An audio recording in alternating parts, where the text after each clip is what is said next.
Dear Mom and Dad, I know that you are hurting, and I am hurting too. I feel and feed off your tension, fear, and shock.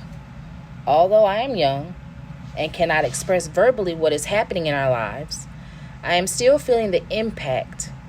My heart is broken every time I have to give up a parent. My sense of security is lost. Please don't assume I am resilient. Please don't assume that my life will be exactly as it was and that I will continue to feel the same love from both of you. I'm a human being, just like you. My needs are just like yours. I need love, attention, nurturing, stability, consistency, affection, understanding, patience, and mostly to be wanted. When you fight over me or put me in the middle of your argument, you are sending me the message that winning with each other is more important than my life. I am learning from you that it is better to be right than to be loved. You are teaching me that I came from a person who is unlovable and wrong, and that I am somehow wrong too. When you confide your hurt in my heart, you are storing up adult pain and robbing me of my childhood. You are taking away my belief that love is unconditional and replacing it with a message that tells me to become hard and not to love because I will get hurt and not be able to recover. You may not understand this today, and I am so small, you are not thinking about my future, but you are putting me at a greater risk of getting a divorce myself. At times, you are risking my safety to fill a void in your heart. My safety is your job. Without you and your protection, I am unshielded from the world. This will manifest in irrational fears for me because I will stay in a state of fight or flight for most of my life. Someday, this initial shock will wear off, but how you as a parent choose to parent me through this crisis will never wear off. I will either feel your sense of selflessness, support, and protection, or I will have a scar on my heart with a message that reads, "Good things happen to good people. I must be bad." Thoughtfully, the child of divorce. This letter entitled Dear Mom and Dad was written by Miss Monica Epperson. She is the founder of The Child of Divorce. Monica experienced 5 divorces during her childhood and started The Child of Divorce to provide resources to children who are experiencing hurtful ramifications due to divorce. Now, statistics say that roughly 1 million children experience the divorce of their parents each year. And according to the Heritage Foundation, the effects of divorce, be it financial, physical, or emotional, are felt well into adulthood. This is why it is important for parents to remember they are not the only ones dealing with the divorce. Now, the first thing I can remember saying when my sister and I were told that our parents were getting divorced was, "Mommy, I'll be good," followed by the question, "What did I do wrong?" While my sister and I cried, my mother did her very best to explain that we were not the cause of the current situation and that everything was going to be all right. Words of encouragement, right? Not exactly. While the words she spoke to us helped us ease the thought that we were not demon spawn who just tore apart our entire family, the words didn't do much to explain or help us understand the whys. Okay, yes, I understand that children don't necessarily need to know why and or should not ask questions, but all too often parents forget that children are present. They're a part of this newly approaching lifestyle. Now, whether the children are seen or not, During the arguments, during the slam doors and the other things that happen, children know, and they can sense when things are amiss. Many adults think that it doesn't affect the children because they don't actually see everything. Well, it does. Children find different ways to cope and deal with hurtful situations. But just coping is not always the best way to deal with said conversations. Communication is key. We as adults often forget how important conversations can be when dealing with young people. Now, I'm not saying break the barrier between parent and child and make it a friendship type relationship where you divulge all of your information to your child. I'm just simply suggesting have a sit-down talk to see how the children feel about things going on. Get their take on information shared, and most importantly, to see if they are truly understanding what is happening.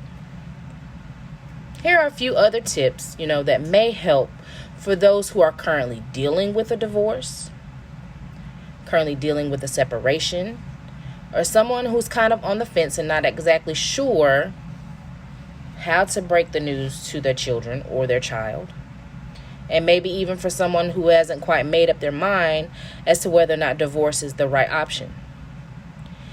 Encourage honesty. Always encourage honesty.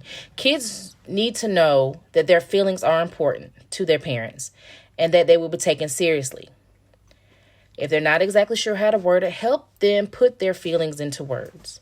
Kids' behaviors can often be clues to how they're feeling. Ask them things like, it seems like you're feeling sad right now.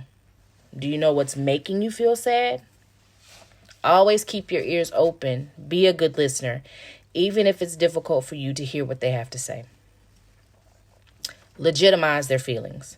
Saying, I know how you feel. I know you feel sad now, or I know it feels lonely without your dad here, or without your mom here. Lets kids know that their feelings are valid. It's important to encourage kids to get it all out before you start offering ways to make it better. Let kids know it's also okay to feel happy or relieved or excited about the future. Always offer support. Ask, what do you think will help you feel better? They might not be able to name something, but you can suggest a few ideas. Maybe just to sit together, take a walk, or hold your favorite stuffed animal. Younger kids might appreciate an offer to call mom or dad on the phone, or to draw a picture and give it to mom or dad when he or she comes home at the end of the day. For parents, make sure you keep yourselves healthy. For adults, separation and divorces are highly stressful. That pressure may be amplified by custody issues, property issues, financial issues, which can bring out the absolute worst in people. Finding ways to manage your own stress is essential for you and your entire family. Keep the details in check. Take care to ensure your privacy when discussing details of your divorce with friends and family, or even your lawyer. Try to keep your interactions with your ex as civil as possible, especially when interacting in front of the kids. They pick up on things like that. Always take the high road. If necessary, get help. This is not the time to go it alone. Possibly find a support group. Talk to others who have gone through this. Use online resources, or even ask your doctor or your pastor or priest or religious leader to refer you to other resources. There's nothing wrong with getting help. Getting help yourself sets a good example for your kids on how to make a healthy adjustment to this major change. For myself and my sister, we weren't informed of any changes that were getting ready to take place until after the drawers were empty, the closets were cleared, the moving boxes were packed and gone.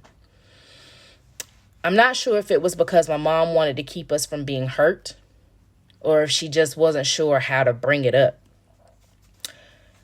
I can speak from experience when I say that the not knowing can leave a child with a feeling of abandonment. And that is definitely not fair to young, impressionable minds. Now, there have been studies done that show among the 1 million of these children who have seen their parents divorce, 1 in every 10 will live through 3 or more paternal marriage breakups. Now, the paternal marriage breakup would be the abolition or the abolishing of a marriage, just much like Miss Monica Epperson. Now, we all know one divorce is difficult enough to deal with, but dealing with multiple breakups can have a much deeper and much long-lasting effect.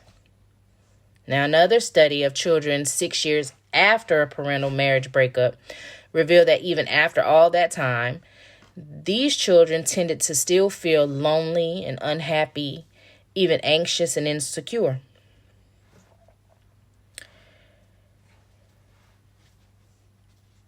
Many children do not handle change very well.